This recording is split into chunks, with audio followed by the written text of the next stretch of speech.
Speaker.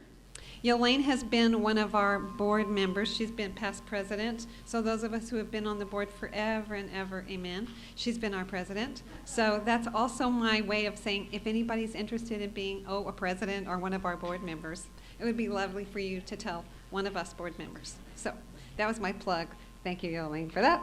Okay, so besides that, she's a near-death experiencer, and she got very involved in all this because she came to a meeting, and just like a lot of you all, she became very passionate, and that's how we recruited her to the board. So today she's going to share with us a lot of information about herself and the two organizations that she loves so much. And Yolaine, you take that away.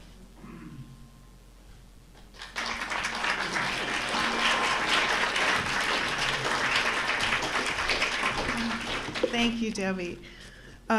What I'm going to be talking today is about the issues of spiritually transformative experiences, and I'll be presenting for you the first time the new results of our ACISTE experiencer survey. So thank you, everyone who took that survey. You'll be hearing it here for the first time. But I'll be presenting the main points, and it's in the middle of the survey, so it's not complete. So the statistics you'll see on the slides, they're going to change. And I'm not going to read them all to you because I don't want to bore you. The original speaker was going to be Melissa Wolf. She's a licensed therapist. She couldn't make it due to family issues. And to preface things, I am not a mental health professional, and I'll be talking about mental health professionals. So if I seem like I don't know what I'm talking about, maybe I don't. Okay, so bear with me anyway. But first, before I begin, I would like to say thank you to a couple of people.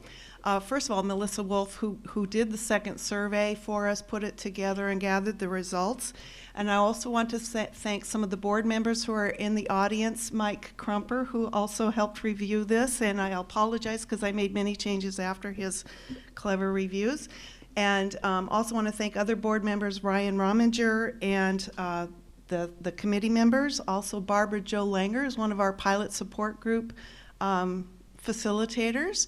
She's here for the first time, a near-death experiencer for the first time at an IANS meeting. And I also want to thank all the members and donors and volunteers. But most of all, I want to thank Diane Corcoran for supporting ACISTE and the work that we're doing, and extending the sister organization here because with her tremendous support, we're able to get this off the ground. And also, all the researchers who've gone into making this, who showed that this area of study is really needed, Bruce Grayson, Jan Holden, Debbie James, who was the first person who said to me, we need a needs assessment. And that's what we're doing. Nancy Evans-Bush, Linda Jacqueline, David Bennett, thank you. Your support is tremendous in this. Paul Bernstein's not here. And many others, and last but not least, PMH Atwater, for all of her research in this area of after effects and what happens to an experiencer after that. It's tremendously helpful. Okay, so first I want to talk about what we mean by spiritually transformative experiences and how they might differ from near-death experiences, and I want to talk about ACISTE somewhat. And then I'm going to be talking about the changes, after effects, and challenges. And then I'm going to talk about integration goals and what we mean from the survey, what that is. And professional help, which is the meat of the talk. What do experiencers need in the form of professional help, and what have been their obstacles in the way of getting competent help? What have been their responses to that? And all those issues as were presented to us from the surveys. Then I'm going to touch a little bit on the need for specialized training in this area of how to help experiencers integrate this experience. And then I'm going to talk very briefly about our programs, what we want to start to do to fix that problem.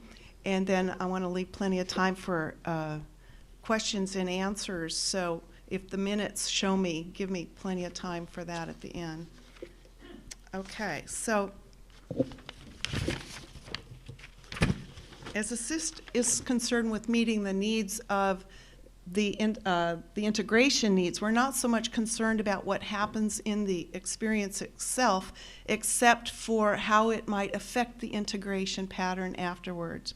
So we developed together what we mean by a spiritually transformative experience, and Paul Bernstein was instrumental in helping us define this. So what we say is an experience is spiritually transformative when it causes people to perceive themselves and the world profoundly differently by expanding the individual's identity, augmenting their sensitivities, and thereby altering their values, priorities, and appreciation of the purpose of life. This may be triggered by surviving clinical death or by otherwise sensing an enlarged reality. Sorry, I have to keep moving my paper. So there are many, many names throughout history for these types of experiences that are spiritually transformative, far too many to include here. But we have kind of a Venn diagram that's what we mean by spiritually transformative. And what we found that people would say, they might have an out-of-body experience, but it wasn't spiritual for them, or they might even say they had a near-death experience, and they don't define that as spiritual, although the vast majority do. So we want to focus on the spiritually transformative experience as it's perceived by the experiencer. So it's not an imposed term, it's one that an experiencer would identify with. And if they identify with transformation and the fact that it was spiritual, then they may be going through changes. Transformation, after all, means change. So what we also found was, it wasn't supposed to go that.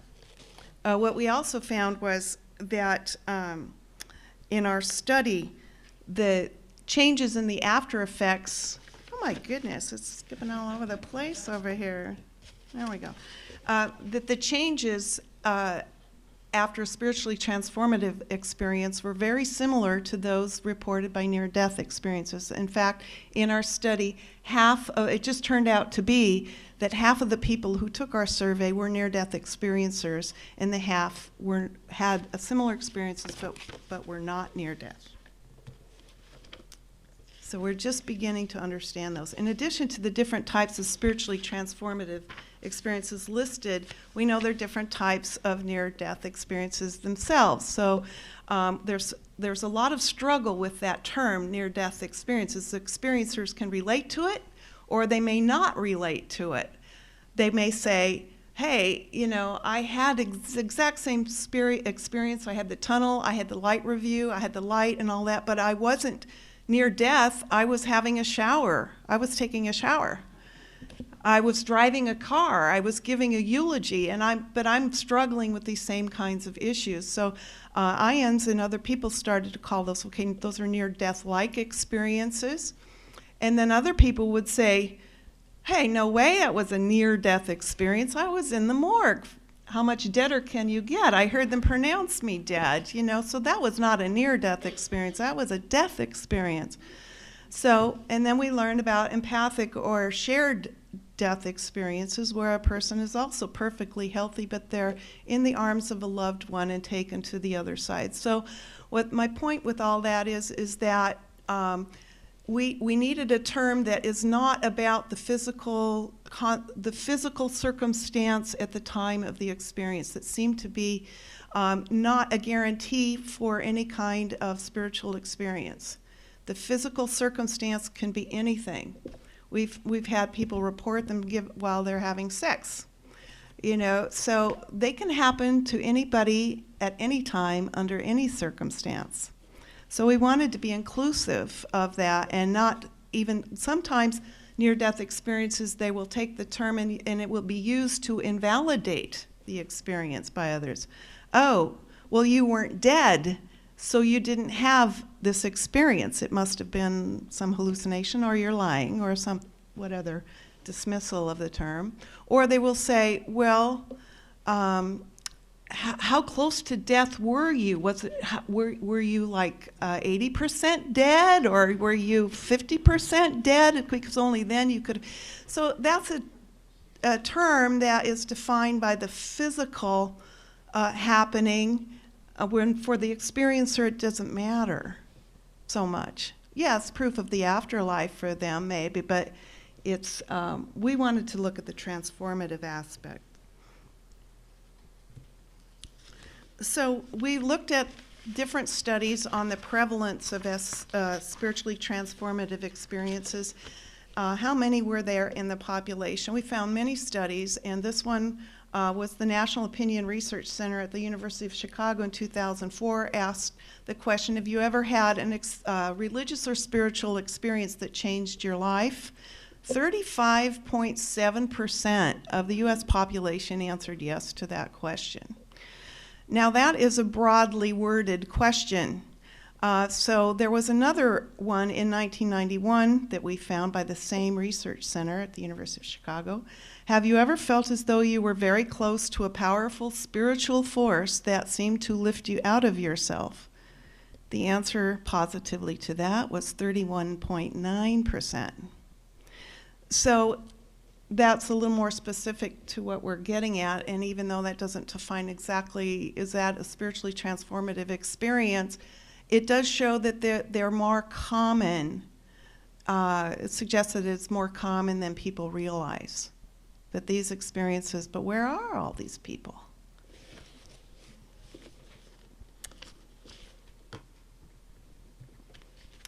So coming back to then, our organization is called, the full name is the American Center for the Integration of Spiritually Transformative Experiences. It's a long name, but we wanted that acronym, and the domain name was available. And also you pronounce it ACISTE, which was nice too. So, and the middle letter is integration, which is what we're all about. We're a 501c3 nonprofit, and our mission is to address the integration needs and further the well-being of those who have had near-death or similar spiritually transformative experiences through research, education, and support. So it's broader than near-death experiences, but it's narrower in the terms of we're here to meet the needs of those people. So the first survey that we did was a general survey, initially just to show us as ACISTE, where do we need to sort of generally guide our research, and where do we need to what kind of programs would they like, and where are the heavy points. And I have to preface this and say these are not very scientific in the sense they were online surveys where we asked people from INs wherever we could find experiencers to come and take the survey online.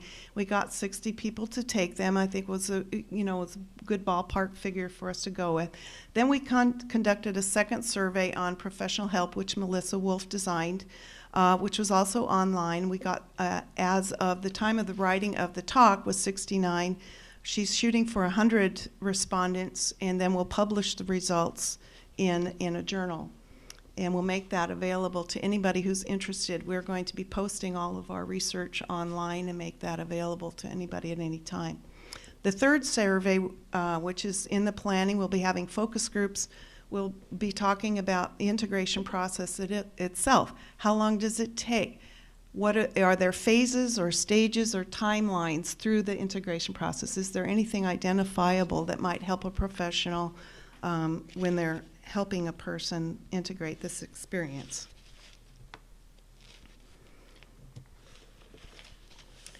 So, similar to the studies with near-death experiences, people undergo similar changes after a spiritually transformative experiences, and these were these were questions that were asked on open-ended and then put together by themes. So we didn't want to lead the respondent into indicating yes or no on anything.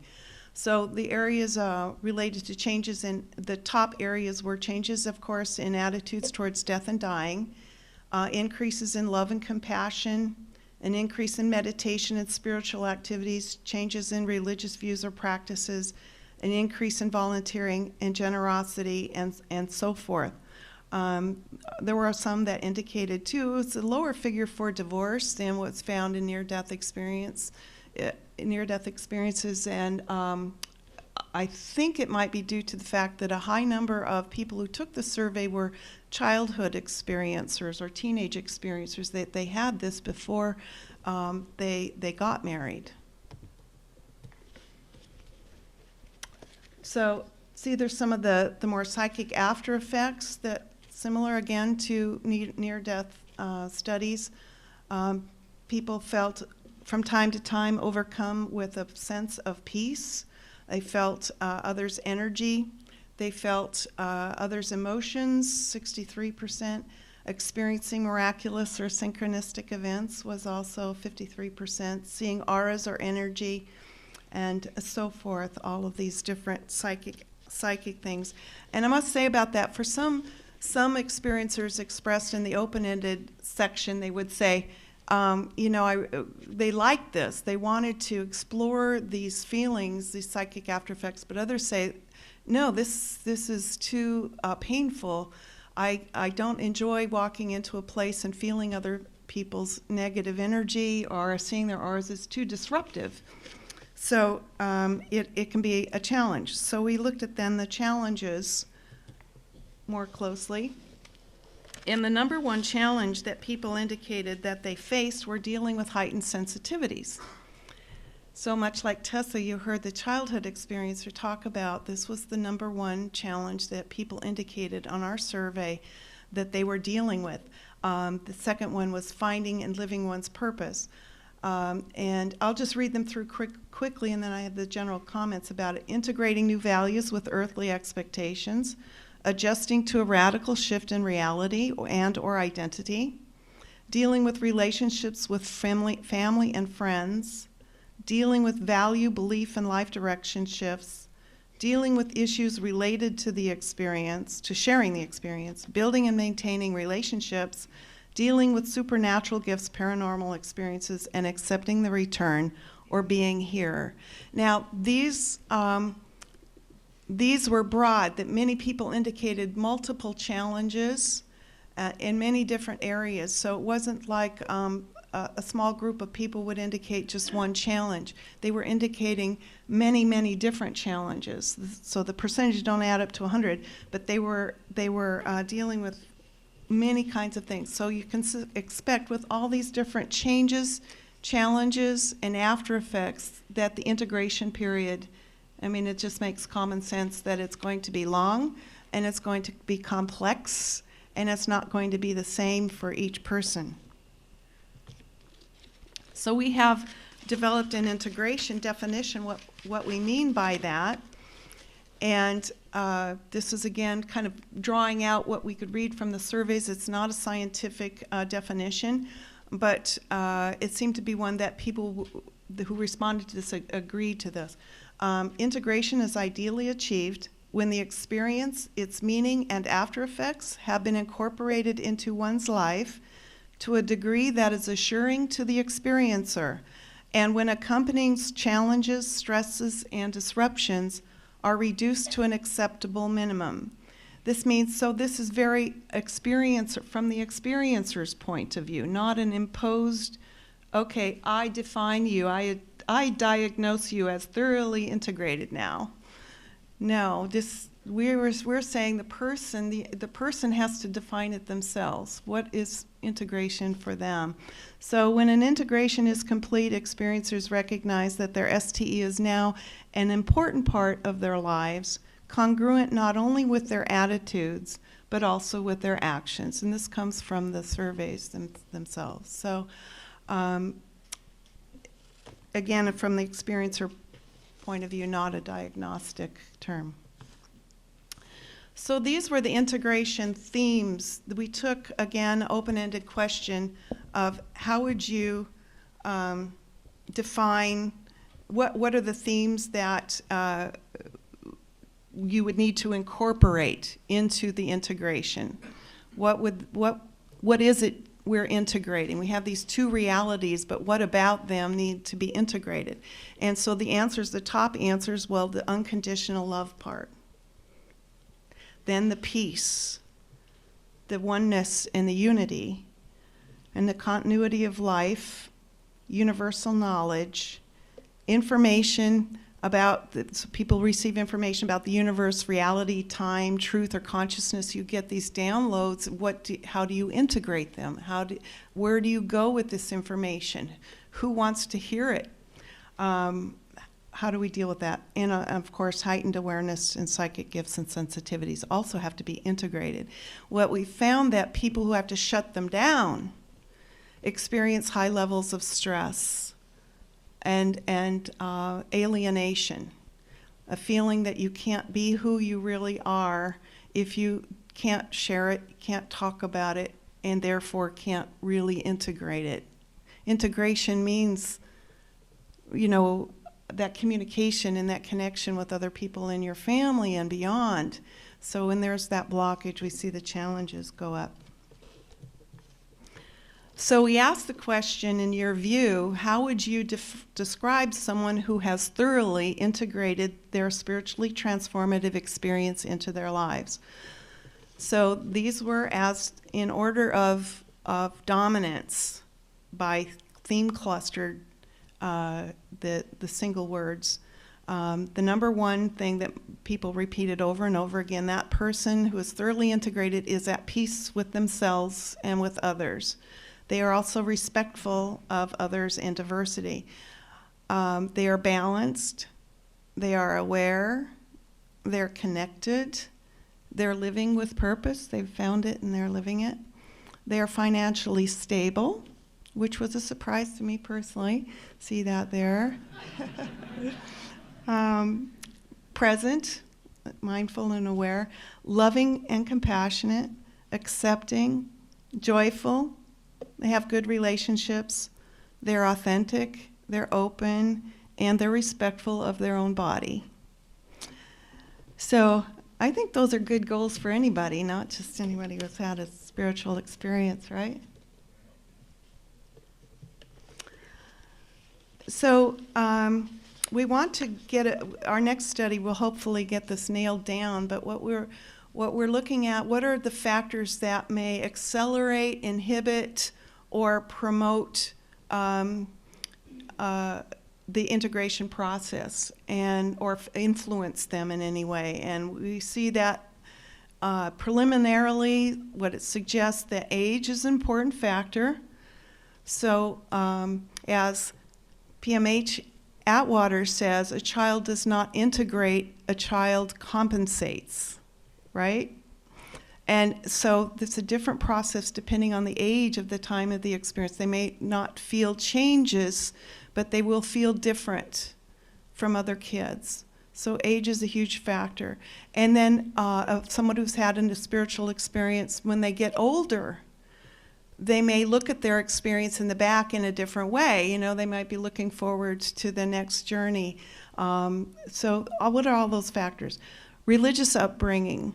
If we found that people who have had an experience that is consistent with their religious faith and the family is supportive, there seem to be no integration problems. What's the big deal?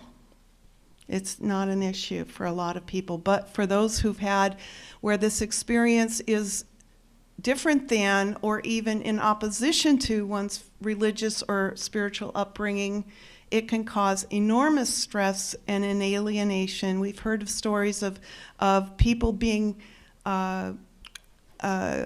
ostracized from their churches, being excommunicated from their only church that they knew all their lives in their communities. We've heard of many horror stories of people being ostracized for that reason, and they need help, need someone to process that with. Then mental health. These happen to anyone, so they can happen to people with mental health issues as well. So distinguishing between those. Their physical health at the time may impede the integration factors, socioeconomic factors, ethnic, cultural values, and also it seems that the friends or early responses to the experience can shut an experiencer down or promote them. So if your own family doesn't want to hear it, doesn't believe you, thinks you're nuts, tells you to shut up, go away, don't want to hear about it, you tend to isolate and undergo enormous stress. So the need for community, ACISTE tries to fill that role in some way to get experiencers to connect online or by the phone in other ways to kind of realize they're not alone. Okay, so then we asked the programs, what would help you with the integration in these after effects? And the number one program requested was ways to connect with other experiencers. I can't tell you how many people have said, you know, one thing that stood out in my mind, one guy called and said, I got to talk to somebody who was in the library. There were other people there with me in the library, and I know they're out there. I have to talk to them. So another person will say, I want to talk to people who had an experience like me while they were driving a car. Yeah, well, they're floating out of their body watching themselves drive a car and getting home safely. But they're but they're out of their bodies and they're having this experience, and they want validation, they want connection. So in some ways, ACISTE is a lot like Matchmaker.com. You know, want to get people together and connect them up. So what better way to connect than talk to someone who's had a similar experience as you? So that was the number one. And so support discussion groups. Not just support groups, but also discussing. You know, what did you learn? What did you find out? How did you deal with this or that? Workshops. They want tools. They want tools. How do you deal with psychic after effects? How do you ground yourself? How do you talk to your husband who doesn't believe in any of this stuff? How? So tools. And we don't have the answer to all those, but we know where we're going to get them. From the experiencers, right? So they also wanted a directory to qualified professionals, or a life coach, pastoral counselor, a mentor, somebody that could give them those how-to tools. So we looked at the range of need. The range of need goes from mild to critical. What we found is that of the people who reported the challenges, actually only 5% of the people that took the survey reported no challenges. So no challenges, nothing to integrate, no big deal. So it's just it's already part of their lives. It's already automatically integrated. But what we show was over 80% had some challenges. And then the professional help, let me go to the page with the statistics. See, I'm going off my notes here.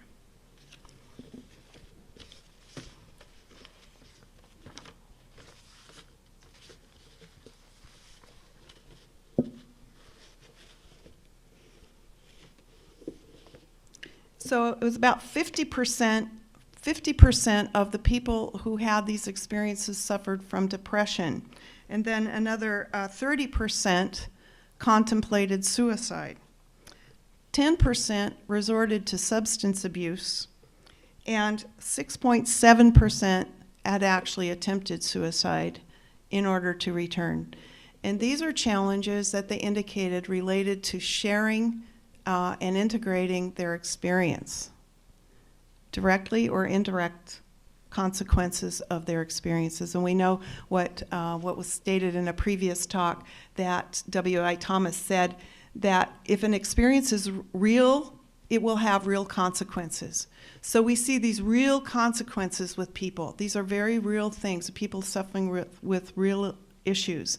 And we need to look at that. For mental health professionals need to understand that not only are there challenges afterwards, but the challenges may be of a different kind.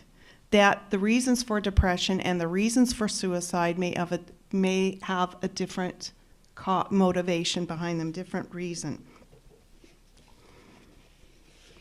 So ACISTE is really looking for wanting to help those who are suffering most. That's where greatest need is where we want to be the most active in training professionals. We asked experiencers then, what were the reasons that you sought professional help in the past for your experience, or what would you seek a professional for if you wanted to seek one? And what we found was that 33% of the people who said they wanted to seek professional help, which was had sought or would seek, was 45%. So almost half of all of the experiencers who took the survey are interested in some professional help of some kind. And 33% indicated that they wanted help for integrating the spiritually transformative experience. 17% said they wanted to talk with a professional about the issues related to sharing or communicating the experience. And 7% wanted help with dealing with the after effects. An additional 7% wanted help for finding purpose in their life. So our survey also indicated that there were several issues related to seeking and obtaining competent professional help. And those issues related to iatrogenic harm, which I'm going to talk about in the next slide, perceptual obstacles, biases, or other beliefs that might stand in the way. And there's also a recognition of STE-related issues. I'll talk about that in a minute too. And the need for understand the difference between STEs and pathology, and why there is a need for specialized training.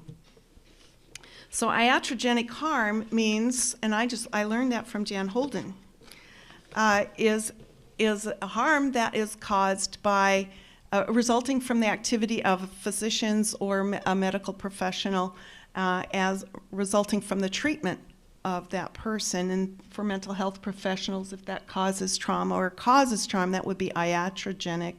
Am I pronouncing that correctly? Iatrogenic harm. And we see that that's due to lack of research, training, and experience, or therapist bias. Where else could it come from? We asked on the survey those who had spoken to a professional about their STE, not about the challenges, not about the integration, but just about the STE itself. How did you feel after sharing your STE with a professional? And 56 of the respondents who did go to a professional shared it. And 25% felt ridiculed, 23% felt pathologized, 18% felt demoralized, 12% unbalanced, 10% felt actually suicidal after talking to a professional. So obvious, 8% felt they had received an inaccurate diagnosis. Now, the caveat is that many of these visits with a professional, we don't know when those were. Those may have been 20 years ago, 10 years ago, or whatever. But the point is, there is no training, and if not seeing the right professional doesn't understand, that can cause harm.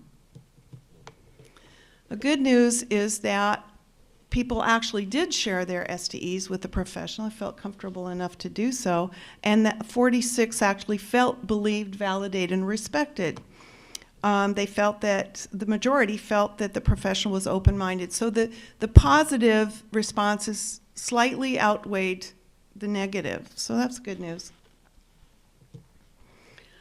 Perceptual obstacles were, if you are considering seeking professional support for your STEs, do you have any hopes or concerns? If yes, please describe. So on that, 36% indicated they had concerns. They were really worried about whether that person was competent or if they had enough training. 17% were worried they would be pathologized or that their STEs would be dismissed. So it's about 53% felt they had concerns. The issue of recognizing whether the STE, their challenge afterwards, was related to their STE. Some people, many years, because of all the changes that go on after these experiences in the long timeline, some people may not see the connection that their divorce many years later was related to their experience. or that their career change was related to their experience. But they'll hear in conversations when they're around and say, oh yeah, my values totally shifted. Yeah, that's why I needed to quit that corporate job. They weren't making the connection, though, at the time that they were going through that. So 17% actually indicated that they didn't realize that some of the challenges they had were linked. They had gone to a professional talking about divorce or career change, stressors, relationship issues. 70% didn't realize that those issues really were related to their STE. But that reflective ability might be explained by the average age of the participant was 59.9%, 59.9, so almost my age. So it takes that long to be able to talk about it comfortably, maybe. So and recognize what has really happened over your lifetime, and that the average age at the time of the ST was 29.9, so a 30-year span. 30-year span we're talking about, the average respondent. So this is kind of out of my league a little bit, but I just wanted to look at some of the, we were looking at these different other related issues to a person being able to seek competent professional help. And what Johnson and Friedman found in 2008, that diagnostic and prognostic practices in psychotherapy were unavoidably subjective. They were it's a subjective process oftentimes, and so it's may be difficult for a listener, the professional, to set his own biases aside and thoroughly be present for that experiencer in sharing something that might be completely opposed to that person's viewpoints. The other thing was, here we go, let's go.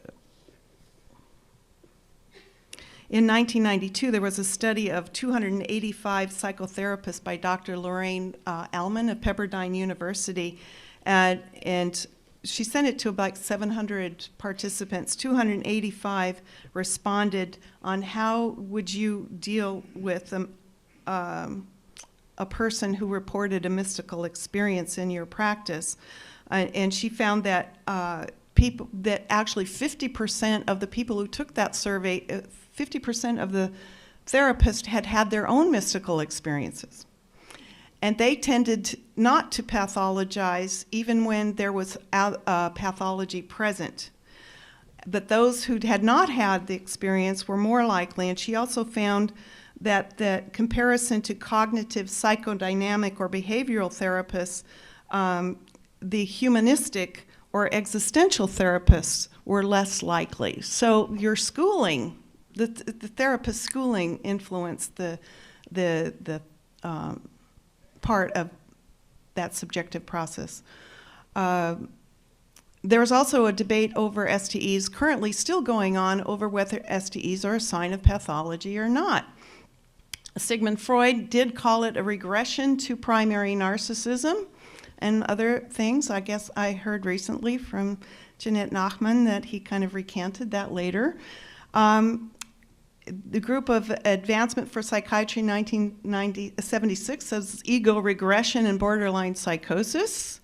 Harton in 1974 called spiritual experiences as psychotic episodes. Simeon in 2004 called it depersonalization disorder. The list goes on with dissociation and so forth.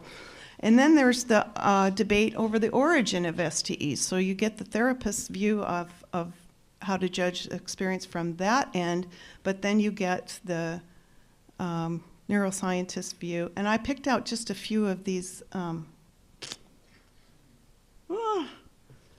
crazy sounding things.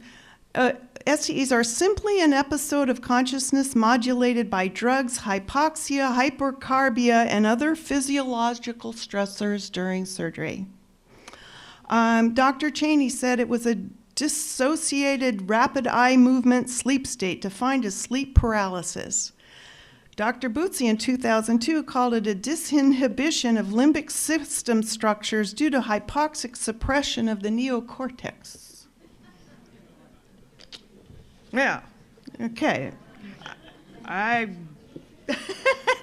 leave you with that. So there are positive trends, and this right now the spiritual experience or near-death experience. It's actually not defined as near-death experience, but it is in the DSM-4, which is the Diagnostic Manual, Statistical Manual for psychotherapists in determining pathology or non-pathology, and spiritual experiences are listed under the non-pathology section of the DSM. So that is a positive movement trend, and it's going to be updated with the DSM-5. There is a growing establishment of transpersonal psychologists and psychologists who have an openness to spirituality in general. So that's really great to see with institutes like Institute of Transpersonal Psychology, Saybrook University, Pacifica Graduate Institute. We're seeing many, many more establishments with having this openness, recognizing the spirituality and health connection. As I mentioned, 50% of mental health professionals may have had their own STEs. 92% of, and that's not surprising considering a lot of experiences want to go into the helping professions. 92% of psychologists believe there is a difference between psychotic episodes and spiritual experiences, so that's positive. There's also growing evidence, research on it was funded by NIH about the connection between spirituality and health. And the Spiritual Emergence Network was created in 1984 by Chris Stanislav and Christina Groff for therapists interested in that spiritual connection. So we still need areas of improvement. I'm going to skip that part and talk about the mission of ACISTE again to reiterate that our mission is to support experiencers in their integration needs throughout and to begin the process of training mental health professionals in providing that support. We don't have a lot on training protocols, but we're going to see trend. We'll probably have a list of do's and don'ts, and so in other words, what to do, what not to do.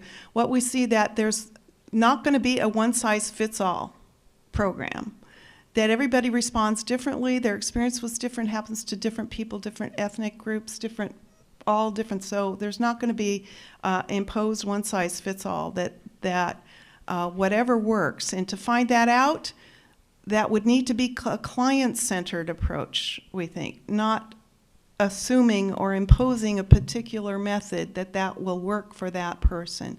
To draw out from the experiencer, listen non-judgmentally, what happened to the experience, how does it fit in that person's context of life, what happened before, what during, and after. All of those things make a difference in how you integrate the experience. So it involves active listening skills, listening with genuine empathy and understanding, and validating the experience without imposing, which is unethical, I hear, and receiving specialized competency.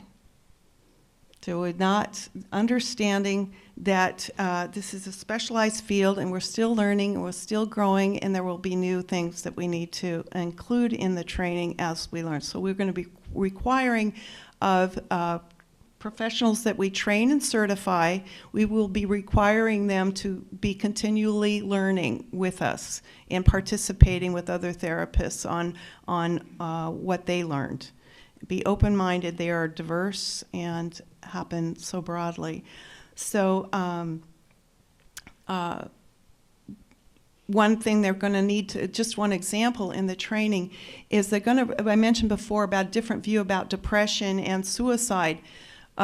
We think of suicide as pathology, but in a person who doesn't fear death and doesn't think of suicide in the same way, they don't believe that they're killing themselves.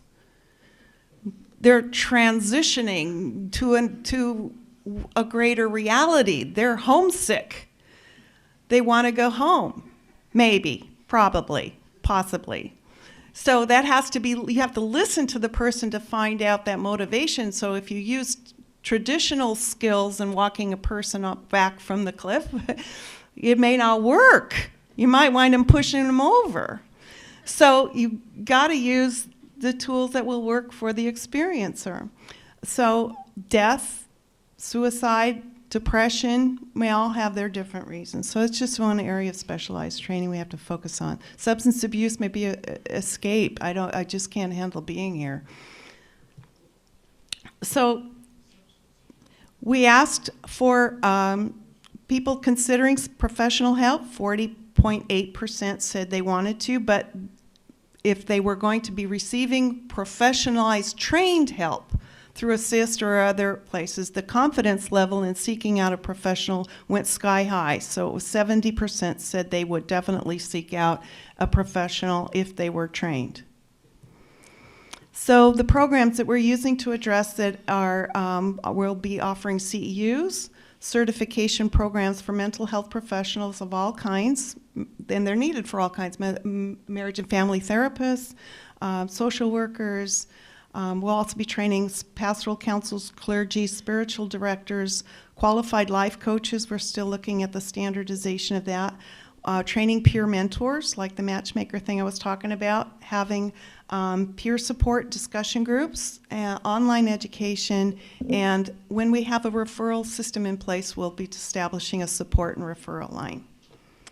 So our website is ACISTE.org that we got, and if you'd like more information about our programs, if you're an experiencer or a mental health professional or interested in what we're doing, we're going to have a conference in 2012 in somewhere, we don't know yet. Feel free to call, email, or get a hold of us, and our table is out in the back too, and if you want to sign up, give your name there. We're happy to talk with you. Thank you.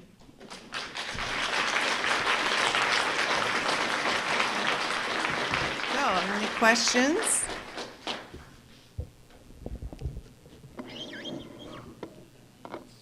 Thank you, Elaine.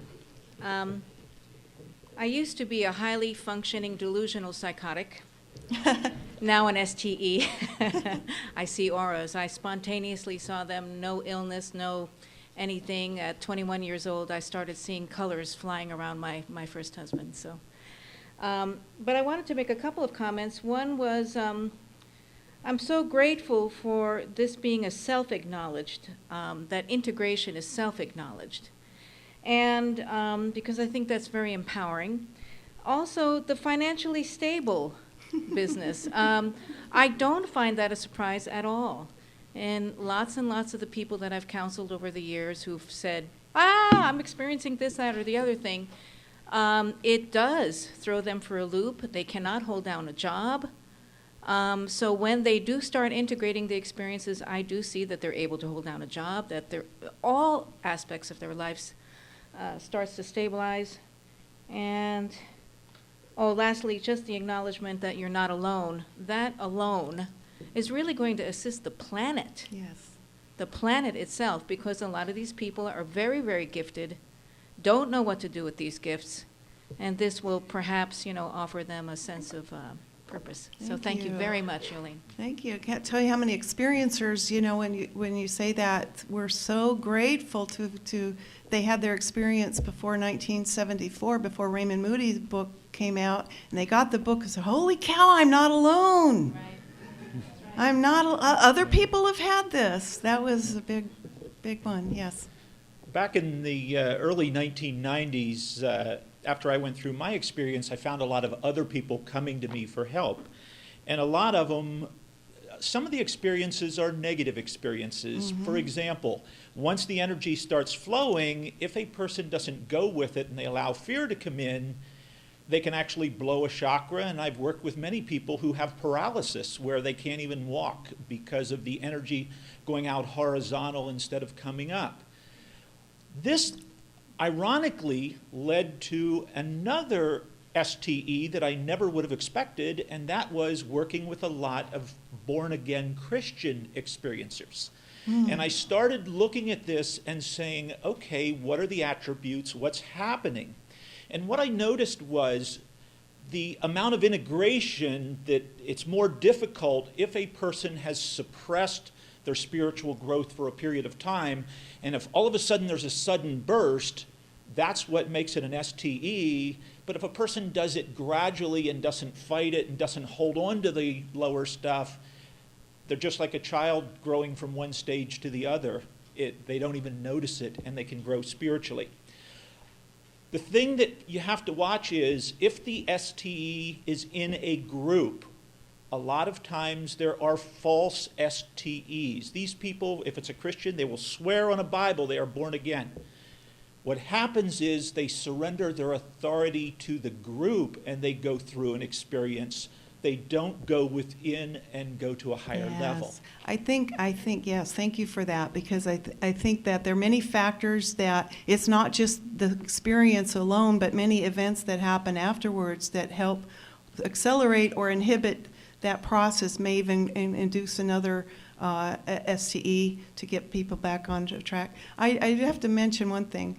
I was blasting the bias about therapists, but I have my own bias.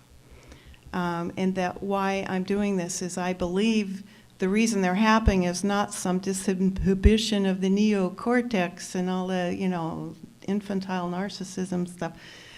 It's happening because my personal bias is that it is for all of our spiritual growth, our own personal spiritual growth. It needs to be integrated, so it's for other growth.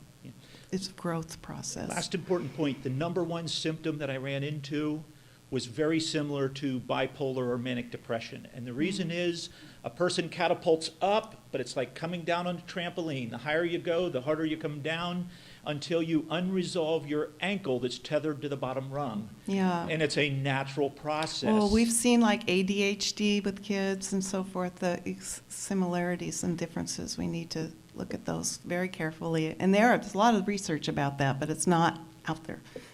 I just want to add a comment to your research. Yes. With adults, you found 6% had attempted suicide after their experience to Yes. get back to the To other get back. side. Yes. In my research base, it was 5%. Mm-hmm. With 3,000 adults, 5%. So not too So far we're off. very, very close, Yes. very similar. I'm hoping someday somebody does it with children, because I'm the only one so far who has. And with the child experiencer, I found the suicide rate to be 21% to attempt going back to the other side. And it's like what you're saying. We're not looking at the difference in mind processing between an adult and a child. For a child, we have to look at how they think. And for a child, okay, I was in this bright, beautiful world with all these wonderful people, and I wasn't breathing. Now I'm in this world where I'm not treated well, and things are sad or cold, or I just don't fit, and I'm breathing. I want to go back to that bright, beautiful world. That's Aha! The way to go back is to stop my breathing. They don't think in terms of death or how it might upset their parents or that this might be Yes. an inappropriate thing Right. to do. To them, it is perfectly logical. Some of the experiences, and you know about this too, is some of the people remembered their spiritual parents and the birth process, and they can't identify with their earthly parents at all. Absolutely. I found it again and again with children. So I'm hoping that someday some researcher now will do that again as I did with children. Yes. But We're thank carrying you. your work forward. Thank you.